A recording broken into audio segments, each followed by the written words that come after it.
Good morning, everyone. It is Thursday, March 26th, 2020. Still. Update for worship services and church activities.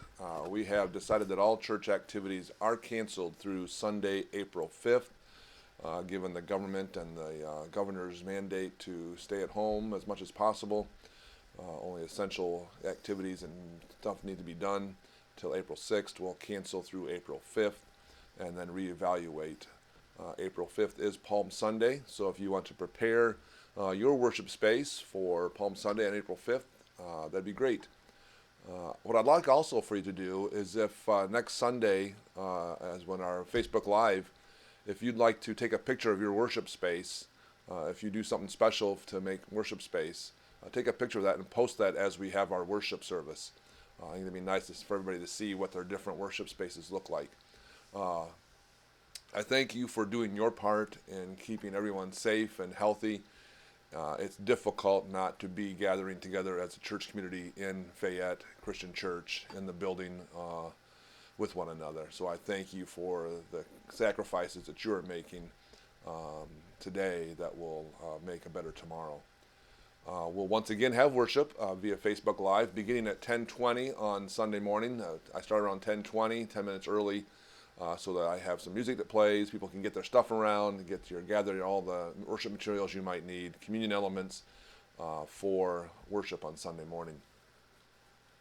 Today's devotional is from Wendy Taylor, who is the Camp Christian Food Services Coordinator and also has the free store there at camp. She has us reading from Luke chapter 3, verses 10 and 11. The crowds asked, "What should we do?" John replied, "If you have 2 shirts, give one to the poor. If you have food, share it with those who are hungry." Wendy writes, Lent is a time for almsgiving. The Lenten call to almsgiving means making the needs of other people our own.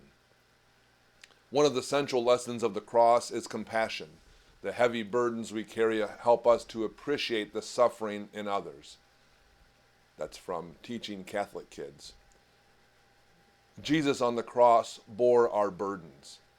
At the free store at Camp Christian, we invite folks from our local community to come and get what they need, not as an act of charity, but as an act of solidarity in their burdens, as an act of brotherhood and sisterhood, an act of compassion for our neighbor, and an understanding that his or her burden is our burden. We are there to help bear their burden and hopefully make it less through an offering of a towel, a blanket, a hug, a listening ear. You may have seen through social media a 40-day Lenten closet cleanout. I've seen a few of those myself. The charge is to take a bag and fill it with one item each day, and at the end of the 40 days, deliver that bag to a thrift or free store. If you are looking for a practice this Lenten season, this may be just what we all need to do in this time of quarantine, trying to figure out how to find normalness. Something that is cleansing like that can be quite fulfilling. I know I did that once Laura and I got married and I moved from the parsonage. I cleansed a lot of stuff out of my closets and boxes of stuff in the garage, things that just were hanging around and I really didn't use, but I had them. And giving those away to care and share or the goodwill or just giving them away to somebody was very cleansing for me. And it helped people as well. I like that idea of the 40-day challenge, but I'll take it one step further. Wendy says, each day remove an item, something of value to you, not something you don't want or something you hate. Take something of value to you, pray over it, bless it, send it out in love to reach someone in need. They need your prayers as much as your towels. then deliver that bag to your local free store or thrift store, or if you can stop, or if you can, send it on to Camp Christian's free store.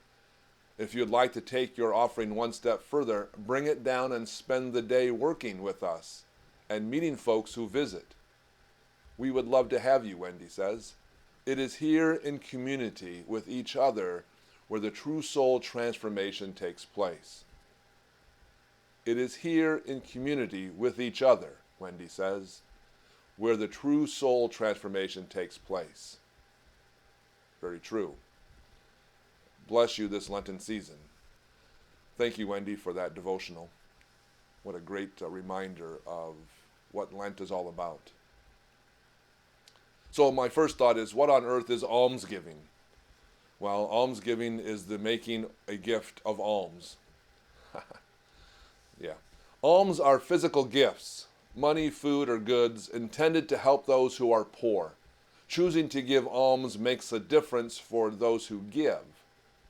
It is an exercise in detachment, a reminder that money is not an ultimate good. Money can in fact be a distraction from the things that are more important. So giving up some money helps to redirect our attention to what we really value.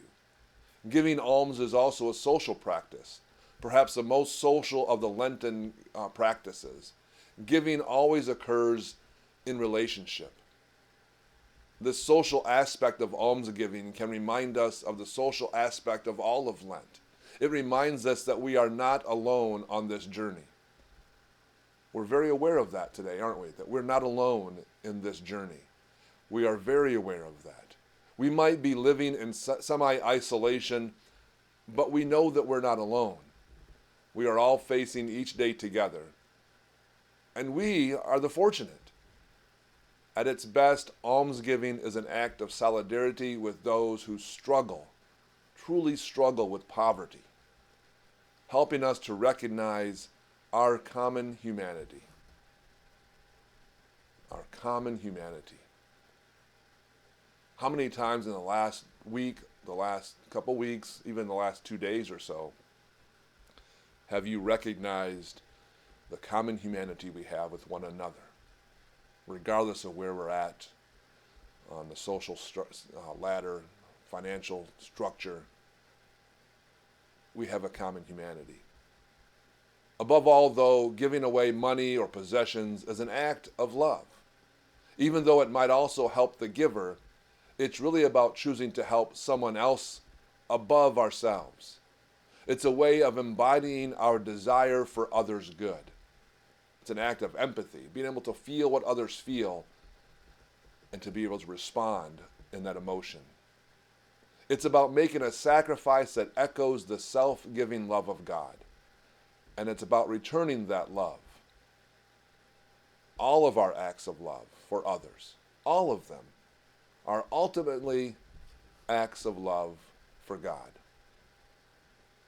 I pray that your journey of Lent continues amid the chaotic changes we are adjusting to every day. And I pray that you are able to find a few moments every day to worship, to give thanks, and to know that you are loved. God bless you all. Have a great Thursday.